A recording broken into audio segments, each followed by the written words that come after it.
सबसे प्यारी है, माँ तू जग में न्यारी है। माँ तू सबसे प्यारी है, माँ तू जग में न्यारी है।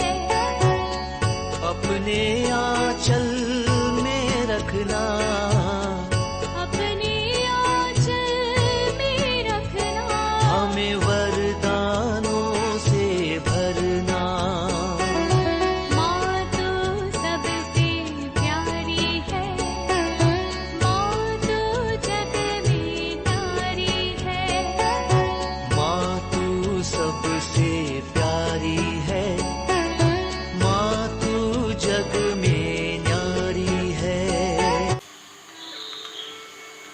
पिता, पुत्र और पवित्र आत्मा के नाम पर आमीन। आप सबों को जय यीशु। कुछ दिन पहले प्रतिदिन मेरा YouTube चैनल देखने वाला एक भाई, वो बपतिस्मा प्राप्त व्यक्ति नहीं है, एक गैर क्रिस्तीय व्यक्ति है, लेकिन प्रतिदिन मेरा क्लास देखता है। उसने मेरे को फोन करके कुछ सवाल किया। वो प्रभु यीशु मसीह में बहुत विश्वास करते, गहरा विश्वास है उसका। और वो मेरे क्लासों को सुनने के बाद धीरे धीरे एक कैथोलिक चर्च जाना शुरू किया। तब उसके पड़ोस में एक पेंतेकोस्टल भाई है, वो बार बार पास्टर कहते हैं, हो सकता है पास्टर ही हो। वो इन्हें बुला करके कई चीज़ें समझाना शुरू किया। तुम जिस चर्च में जा रहे हैं वो मूर्ति रखा हुआ चर्च है, जैसे तुम्हारे मंदिरों में मूर्ति रखा है। क्या जिस चर्च में तुम जा रहा है उस चर्च में मूर्ति नहीं है?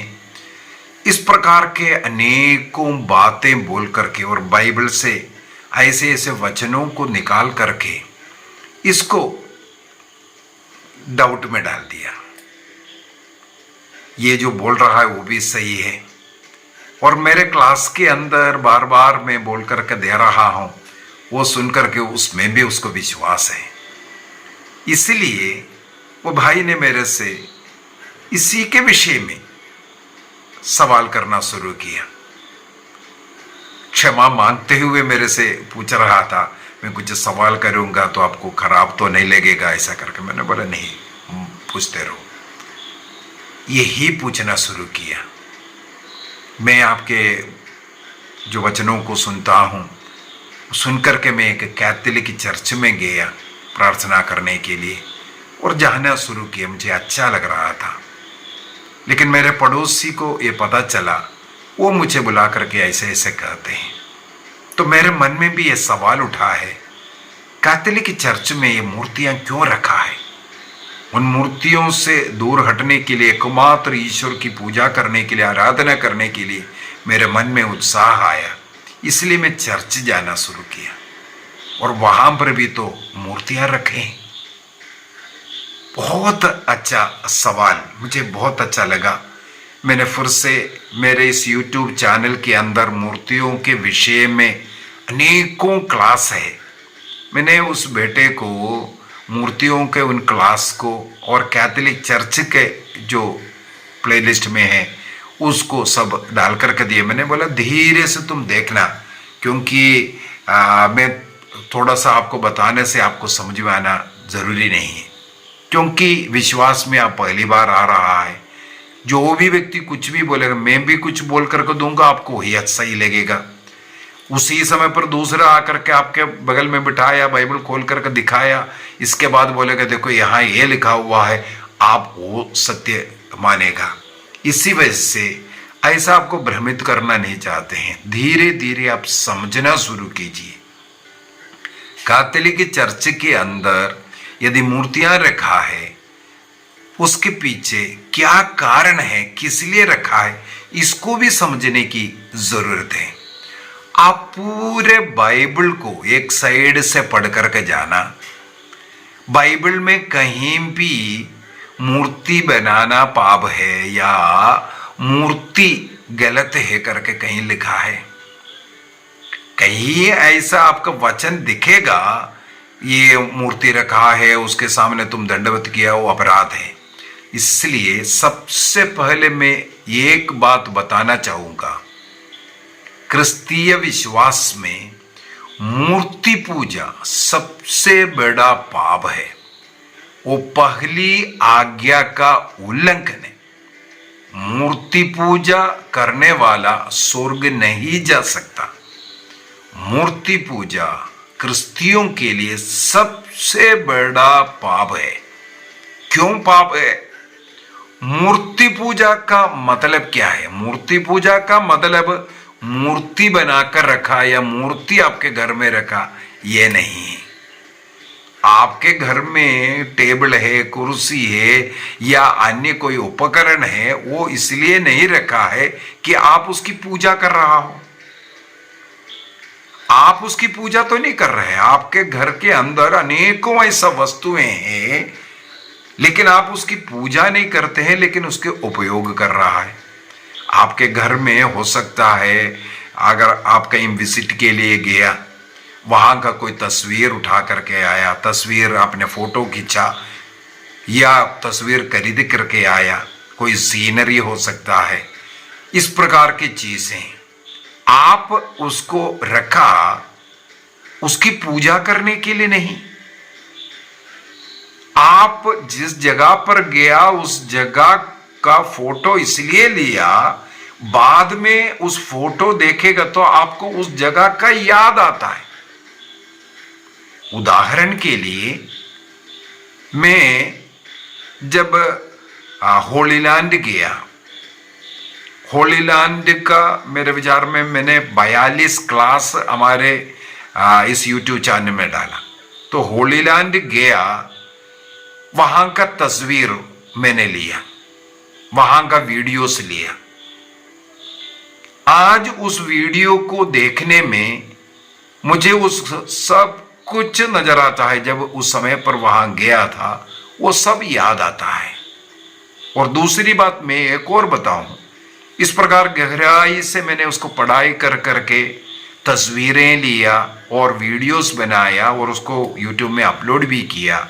आज बाइबल में पढ़ता हूं, उस पढ़ते वक्त अगर यरूशलेम का शब्द आता है, तुरंत मेरा मन जाता है उस यरूशलेम की जगह पर। यदि किद्रोन घाटी के विषय में पढ़ रहा हूं, तुरंत वो किद्रोन घाटी आ जाता है। इसी प्रकार कोई भी नाम वहां पर लेते हैं, उस समय पर मन उस होली लैंड का उस स्थान में जाता है। आजकल बाइबल पढ़ने में और अधिक मजा आता है, और अधिक समझ में आता है। कहां क्या था वो मैं देख करके आया, और उसको तस्वीर को देख करके उन घटनाएं वो सब याद आता है। उसकी का हम पूजा करते हैं। बाइबल के अंदर ईश्वर ने निर्गमन ग्रंथ अध्याय 20 वाक्य 4 और 5 के द्वारा जो बोला हुआ वचन को पेंटेकोस्टल कलीसिया लोगों को भ्रमित करने के लिए इस्तेमाल करते हैं। लोगों को भ्रमित करते हैं। जो ईश्वर ने नहीं कहा वो उनकी ओर से बना करके बोलना शुरू कर देते हैं। वहां पर ईश्वर का नियम निर्गमन ग्रंथ एक्सोडस चैप्टर 20 वर्स 4 को मैं सबसे पहले पढ़ना चाहूंगा। वहां पर लिखा है, तुम अपने लिए कोई देव मूर्ति नहीं बनाओ। देव मूर्ति का मतलब है एक ईश्वर है, एक ईश्वर है। उस ईश्वर के स्थान पर तुम दूसरे को नहीं बिठा सकता। यहां पर किसी मूर्ति को नहीं बनाना ये नहीं बोला है। यहां पर किसी गणमान्य व्यक्ति का या किसी संत का या प्रभु ईसा मसीह का या माता मरियम का मूर्ति तुम नहीं बनाओगे, ये नहीं लिखा है। पूरे बाइबल को आप पढ़ो, कहीं भी नहीं लिखा है। बल्कि मैं बताता हूं, मूर्ति बनाओ कर करके ईश्वर ने बताया। यहां अध्याय 20 में देव मूर्ति नहीं बनाना बोला, ईश्वर की मूर्ति, क्योंकि एकमात्र ईश्वर है। यदि इसको और अधिक समझना है तो हम लोगों को विधि विवरण ग्रंथ डिट्रोनमी चैप्टर 4 अध्याय 4 वाक्य 15 में ईश्वर ने मूसा से कहा, तुम लोगों ने ईश्वर का रूप नहीं देखा, इसलिए तुम ईश्वर का मूर्ति नहीं बनाओगे। तुमने आज तक ईश्वर का रूप देखा ही नहीं, तो कैसे तुम ईश्वर का मूर्ति को बनाओगे। लेकिन आज की स्थिति में हम लोगों ने ईश्वर को देखा है। कहां देखा है? ईसा मसीह में हम ईश्वर को देखते हैं। दूसरी बात, प्रकाशना ग्रंथ में उस ईश्वर का रूप का वर्णन किया हुआ है, और दानियल के ग्रंथ में भी हम लोग देख सकते हैं। इस प्रकार ईश्वर ने अपना रूप को नबियों के द्वारा बार बार इस प्रकार का जो दर्शन के द्वारा या बातों के द्वारा वचनों के द्वारा दिखाया है, उस वचन के आधार पर और ईसा मसीह में हम ईश्वर का रूप देखने के कारण आज देवमूर्ति ना बनाने का जो निर्गमन ग्रंथ अध्याय 20 वाक्य 4 का नियम खारिज हुआ है, क्योंकि ईसा मसीह में हम ईश्वर को देखता है, इसलिए हम ईसा मसीह का मूर्ति बना सकता है। और प्रकाशना ग्रंथ के अंदर और दानियल के ग्रंथ के अंदर ईश्वर के रूप का वर्णन किया हुआ है, और उस रूप के अनुसार जो वर्णन किया है कलाकारों ने उनका रूप बनाता है। उसको बनाने के लिए बाइबल में कहीं मना नहीं किया। मैं आजकल दूसरा राजाओं का ग्रंथ पढ़ रहा था, अध्याय 25 तक आप पढ़कर करके देखना, अनेकों जगहों पर इस प्रकार के मूर्ति पूजा के विषय में लिखा हुआ है। कौन सी मूर्ति पूजा? इस्राएलियों के बीच में ऐसे ऐसे मूर्ति पूजा शुरू हुआ जो ईश्वर नहीं है, उन्हें वे ईश्वर बनाया। जो ईश्वर नहीं है उसे ईश्वर का दर्जा दिया, चाहे अशेरा देवी का हो, चाहे किसी भी अन्य देवी देवताओं का नाम लेकर के। हमें मालूम है इस्राएल में बारिश के लिए एक भगवान, खेतीबाड़ी के लिए एक भगवान, संतान के लिए एक भगवान, शादी के लिए एक भगवान, इस प्रकार नाना प्रकार के भगवानों को, देवी देवताओं को वे बना करके पूजना शुरू किया था।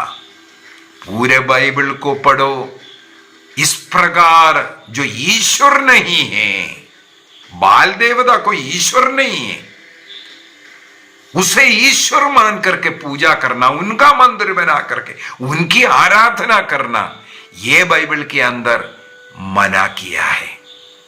किसी संत का, किसी ऐसे व्यक्तियों का मूर्ति बनाना, उनका आदर करना बाइबल में कहीं भी मना नहीं है। बाइबल में केवल मना है जो ईश्वर का स्थान पर किसी और व्यक्ति को ईश्वर मानना, उसको मूर्ति पूजा कहते हैं।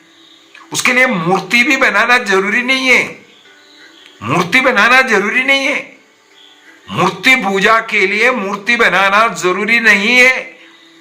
यदि ईश्वर के स्थान पर आप किसी और व्यक्ति को मन में सोच करके उनके पीछे जा रहे हो, वो व्यक्ति आपके लिए मूर्ति बन गया।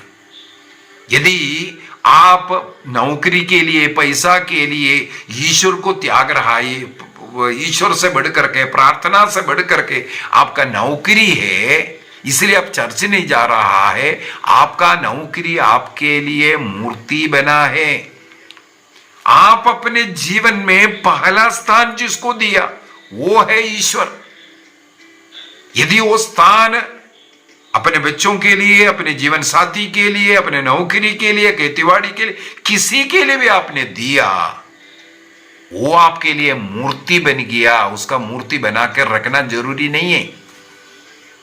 और मूर्तियां जो बनाकर रखा है वो यदि कोई संदेश देने के लिए या किसी का आदर सम्मान करने के लिए है, उसको मूर्ति पूजा कहां लिखा है बाइबल के अंदर?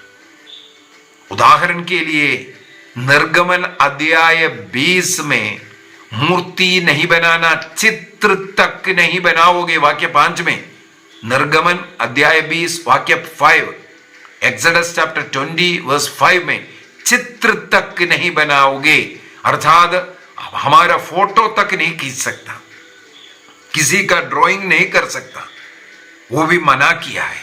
किसके लिए मना किया है? तुम उसको देवी देवता ईश्वर बोल करके पूजना शुरू करता है, इसी के लिए उसको मना किया। क्योंकि ईश्वर ने सबसे पहला वाक्य 1 में यही लिखा है, मैं एकमात्र ईश्वर, मैं तुम्हें मिस्र देश की गुलामी से छुड़ा करके आया। उसी ईश्वर ने निर्गमन ग्रंथ अध्याय 25 के अंदर मूर्ति बनाओ कर करके बोल दिया। जिस ईश्वर ने अध्याय 20 में बोला मूर्ति नहीं बनाओगे, उसी ईश्वर ने अध्याय 25 में उसी मूसा नबी को कहा तुम मूर्ति बनाओ। कौन सी मूर्ति? तुम केरूब की मूर्ति बनाना। क्यों ईश्वर ने केरूब की मूर्ति बनाने के लिए कहा? देखिए स्तोत्र ग्रंथ उसके अध्याय 99 वाक्य 1 में लिखा हुआ है, ईश्वर केरूबों पर विराजमान है। केरूबों में विराजमान ईश्वर के विषय में वहां पर लिखा हुआ है। और निर्गमन ग्रंथ अध्याय 25 में मूर्ति बनाने के लिए बोला, ईश्वर कहते हैं मैं उन मूर्तियों के बीच में उपस्थित रहूंगा। इसका मतलब केरूबों में विराजमान ईश्वर बोलता है मैं केरूबों के मूर्तियों के बीच में रहूंगा। क्यों बोला है? वो जो दृश्य ईश्वर केरूबों में विराजमान है, ये बताने के लिए, मनुष्य को ये संदेश देने के लिए ईश्वर ने केरूबों का मूर्ति बनाने के लिए कहा और उन केरूबों के बीच में उपस्थित रहने का। ईश्वर आत्मा है, उन्हें कोई देख नहीं सकता, लेकिन ये जो 2 मूर्तियां हैं लोगों को दिखाई देता है। और ये 2 मूर्तियां ये संदेश दे रहा है वहां पर, इन दोनों मूर्तियों के बीचों बीच में हमारे ईश्वर निवास करता है। इसलिए ईश्वर ने वहां पर केरूबों का मूर्ति मंजूषा में, और हम लोगों को सुलेमान ने जब मंदिर बनाया, राजाओं का पहला ग्रंथ अध्याय 7 में अध्याय 8 में सब हम पढ़ सकता है, राजा सुलेमान ने जब मंदिर बनाया उस मंदिर में भी केरूबों को बनाया। उन केरूबों के दोनों पंखुड़ियों के नीचे मंजूशाला करके स्थापित किया, ये वचन में लिखा हुआ है। इसका मतलब है केरूबों के बीच में निवास करने वाला, विराजमान करने वाला उस ईश्वर का चित्र वहां पर हमें मिलता है। और उसी मंदिर में ईसा मसीह भी प्रार्थना किया, जिस मंदिर में मूर्तियां बनाया हुआ है, बछड़े का मूर्तियां, वहां पर जगह जगह पर, दीवारों पर, चौखटों पर सब बछड़े, केरूब, पता नहीं सिंह, इन सबों का चित्र खोद खोद कर रखा हुआ है। इस प्रकार पूरे यरूशलेम मंदिर के अंदर नाना प्रकार के चित्र और मूर्तियां से भरा हुआ था। उसी चर्च के अंदर, उसी मंदिर के अंदर ईसा मसीह जा करके प्रार्थना करते थे।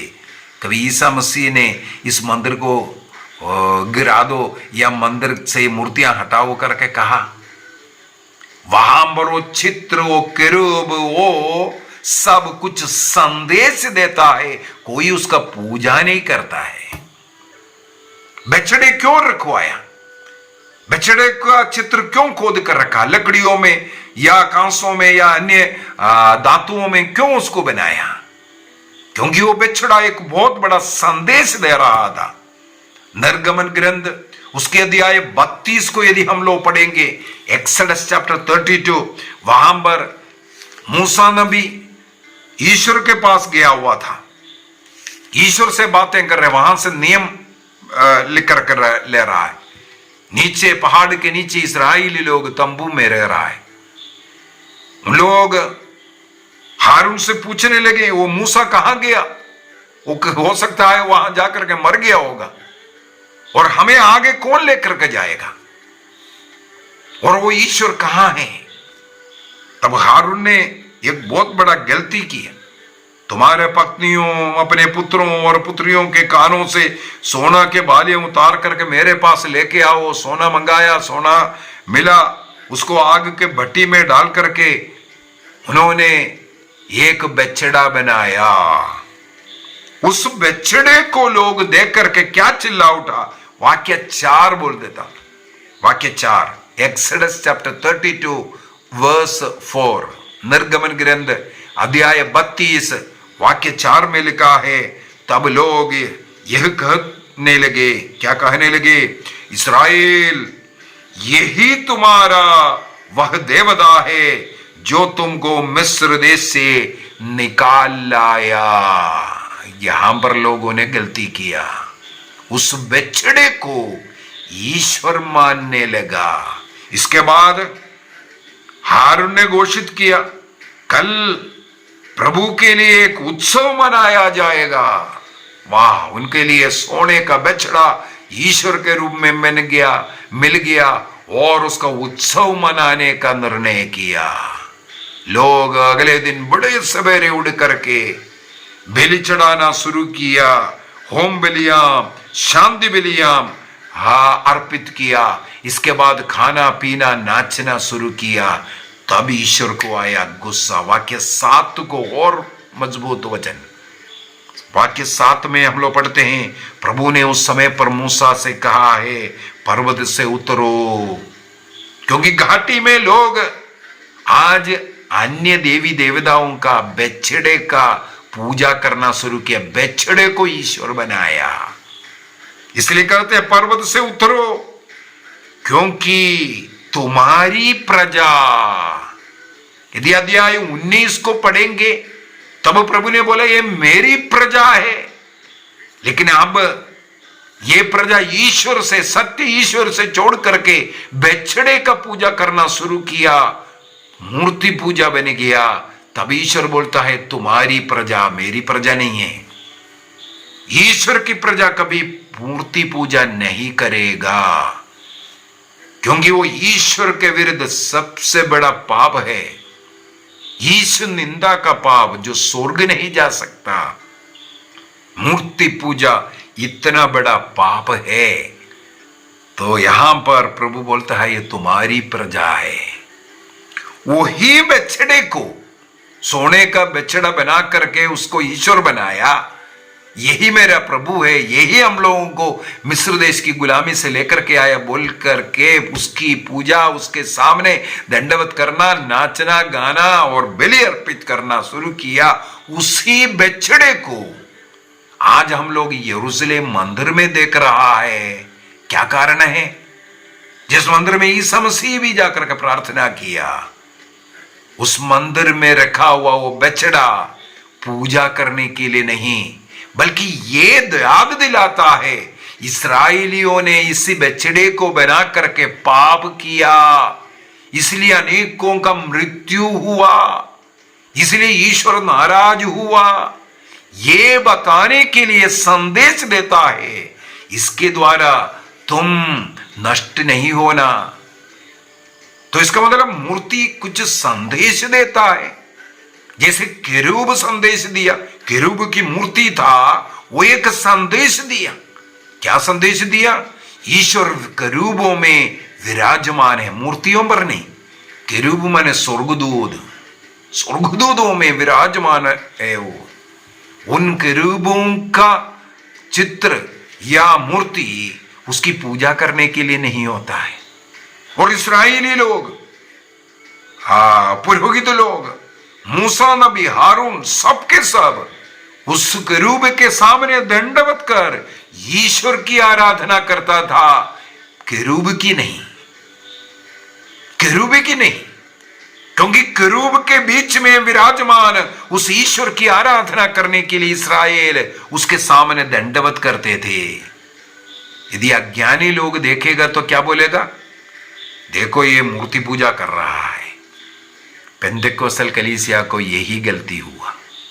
कैथोलिक चर्च का मूर्तियां इस प्रकार संदेश देता है।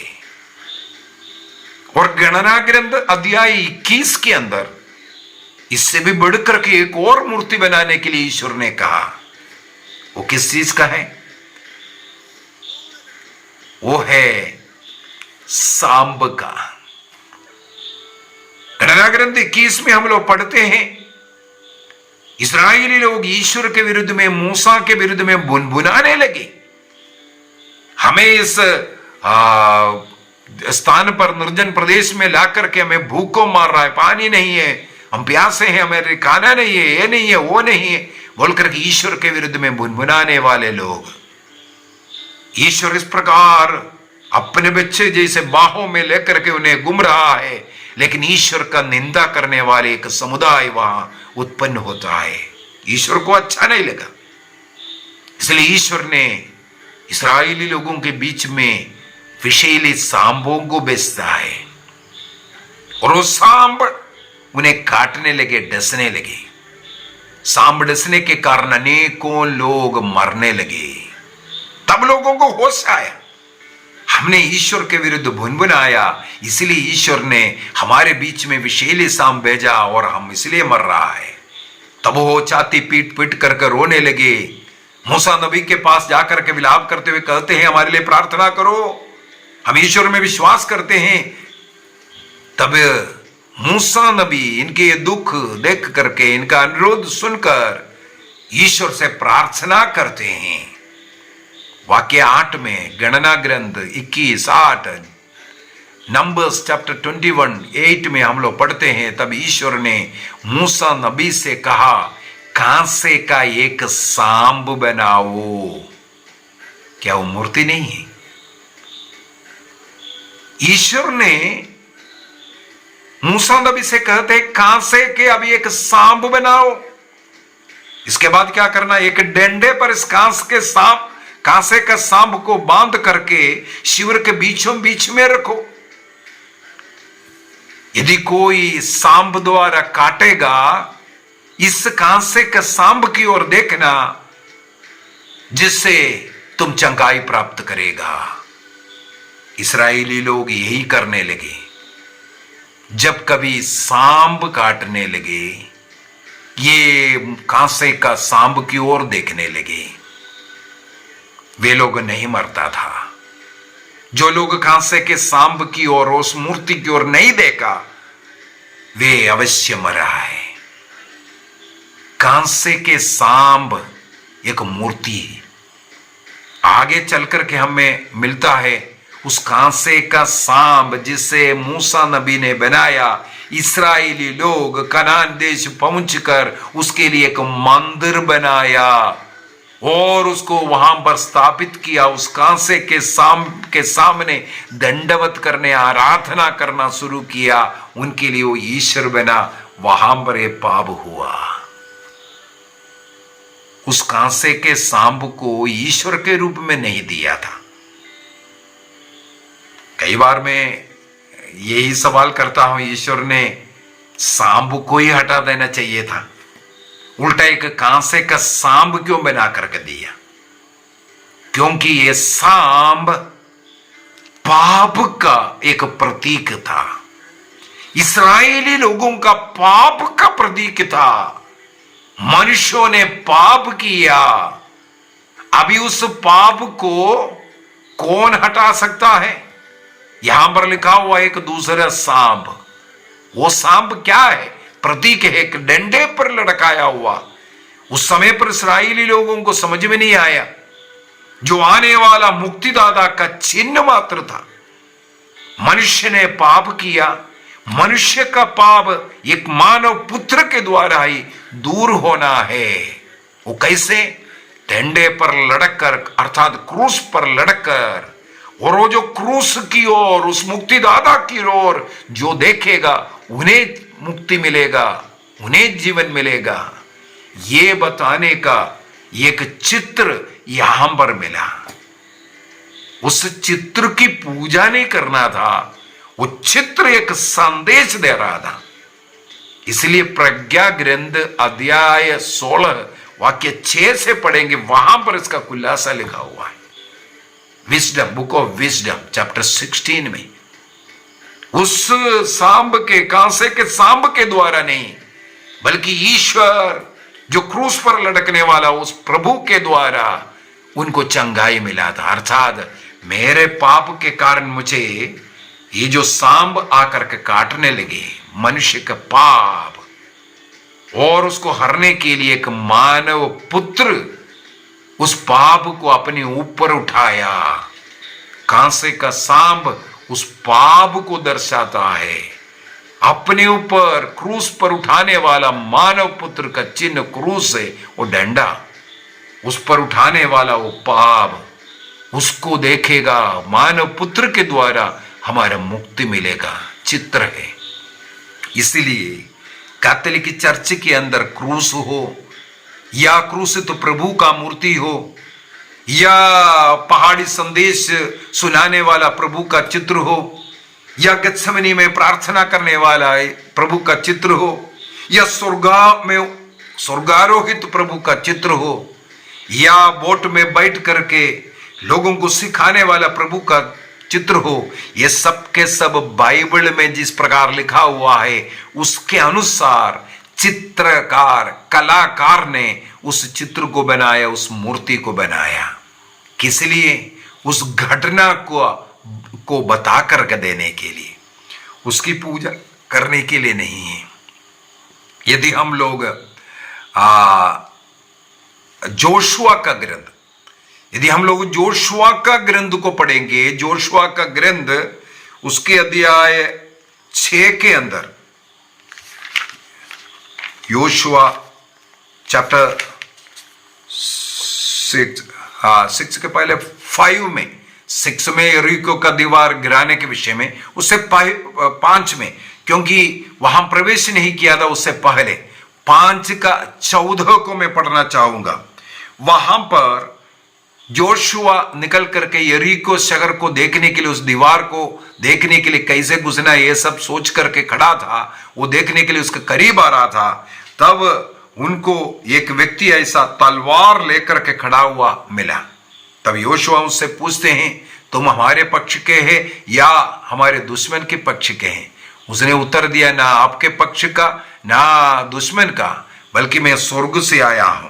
तब ये सुन करके वाक्य 14, जोशुआ चैप्टर 5 वर्स 14, योशुआ का ग्रंथ अध्याय 5 वाक्य 14, उसने उत्तर दिया, नहीं, मैं प्रभु की सेना का सेनापति हूं, मैं अभी अभी आया हूं। यह सुनकर जोशुआ ने मुंह के बल गिरकर उसे दंडवत किया। एक स्वर्गदूत है, एक आदरणीय व्यक्ति है, यह समझ करके जोशुआ तुरंत उनके सामने दंडवत करते हैं और उनका आदर करते हैं। इसके बाद उस स्वर्गदूत से पूछते हैं, मेरे प्रभु की अपने सेवक के लिए क्या आज्ञा है? यदि कैथोलिक चर्च में किसी संत का, जिन्होंने प्रभु ईसा मसीह के लिए अपना जीवन जी करके शहीद हुआ, अपना प्राण अर्पित किया, मसीह के लिए जीवन जिया, मसीह के संदेश वाहक बन करके एक उदाहरण का जीवन जिया, ऐसे आदरणीय संतों का यदि मूर्ति रखा है, उसकी पूजा करने के लिए नहीं रखा है, बल्कि उसका आदर करने के लिए। वो संत वहां खड़े होकर, वो मूर्ति वहां से हम लोगों को एक संदेश देता है। उनका वो मूर्ति केवल रखा है, वो एक संदेश देता है। यहां पर जैसे जोशुआ ने स्वर्गदूत के सामने दंडवत किया उनका आदर करने के लिए, उसी प्रकार यदि उस संत के सामने, माता मरियम के सामने या यीशु मसीह के सामने हम हाथ जोड़ते हैं या बत्ती जलाते हैं, मोमबत्ती जलाते हैं या फूलमाला डालते हैं, कुछ भी करते हैं, उसके द्वारा हम उसकी पूजा नहीं करते हैं, बल्कि उस मूर्ति जिसका है उसका हम आदर करते हैं और उसके द्वारा ईश्वर के आदर कर रहा है। इसमें मूर्ति पूजा कहां है? कैथोलिक के लोग तो मूर्ति पूजा नहीं करते हैं, बल्कि उसके द्वारा एक संदेश, एक मूर्ति के सामने फूल डालना या बत्ती जलाना उसकी पूजा नहीं होता है। मैंने इसलिए बार बार बोल करके दिया है, मूर्ति पूजा का मतलब है ईश्वर की जगह किसी और को आदर देना। यदि मान लो ईश्वर की आराधना नहीं, मिस्सा बलिदान में नहीं आ रहा है, मिस्सा बलिदान में विश्वास नहीं, लेकिन वो संतों का जो नोवेना चलता है या किसी संत के पास जाकर के प्रार्थना करता ही है, केवल वो मूर्ति पूजा कर रहा है, वो मूर्ति पूजा कर रहा है।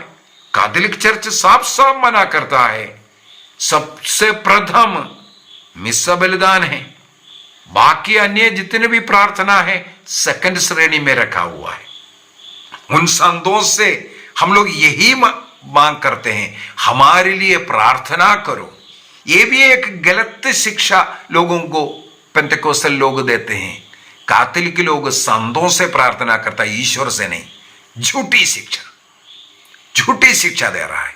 इस प्रकार का गलत शिक्षाएं दे करके लोगों को भ्रमित कर रहा है। कैथोलिक के लोगों का जितना भी लिटरेजिकल प्रार्थना देख लीजिए, लिखा हुआ प्रार्थना मिलेगा आपको, वहां पर ईसा मसीह के नाम पर हम ये मांगते हैं बोल करके प्रार्थनाएं कदम होते हैं। और माता मरियम से या किसी भी संत से हम लोग क्या याचना करते हैं? हमारे लिए प्रार्थना करो। जैसे हम अन्य लोगों से, पुरोहित से और अनेकों लोग मुझसे प्रार्थना मांगते हैं, यदि मेरे जैसे एक पापी व्यक्ति से प्रार्थना मांग करके आपको कुछ फायदा हो रहा है तभी तो मांग रहा है।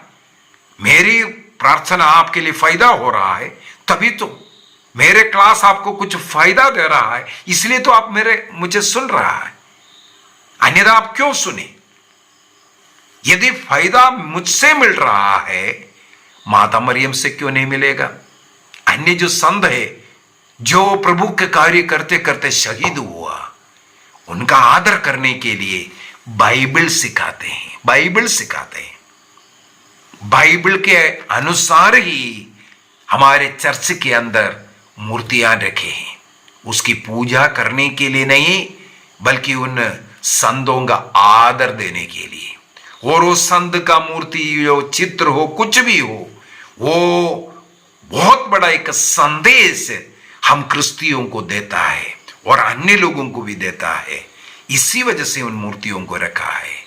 मूर्ति पूजा वह होता है जो ईश्वर नहीं है उसको ईश्वर मानना, पहला स्थान देना। मेरे विचार में मेरे भाई को भी और मुझे अब सुन रहा है उन सभी लोगों को ये बात समझ में आया है।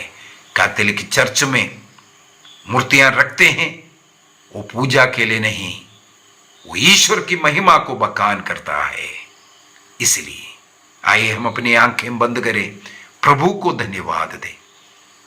कल से हम लोग और कैथोलिक चर्च के विषय में मनन चिंतन करेंगे, सीखेंगे। कैथोलिक चर्च क्या है, किसने बनाया, उसका खासियत क्या है, उसकी प्रार्थनाएं, ये सब के विषय में फिर से एक बार और मैं क्लास शुरू कर रहा हूं। आप अधिक से अधिक लोग इसको देखें और अन्य लोगों तक जो कैथोलिक कलीसिया का विरोधी है, जो शैतानी कलीसिया, उसको भी हम फॉरवर्ड करके देंगे। वो भी सीखें, सुने, समझें, सत्य को जानने का कृपा प्रभु उन्हें दे। जितने भी लोग मुझे सुन रहा है, विश्वास में बढ़ने की कृपा उन्हें मिले। आपके सारे जरूरतें प्रभु पूर्ति करें।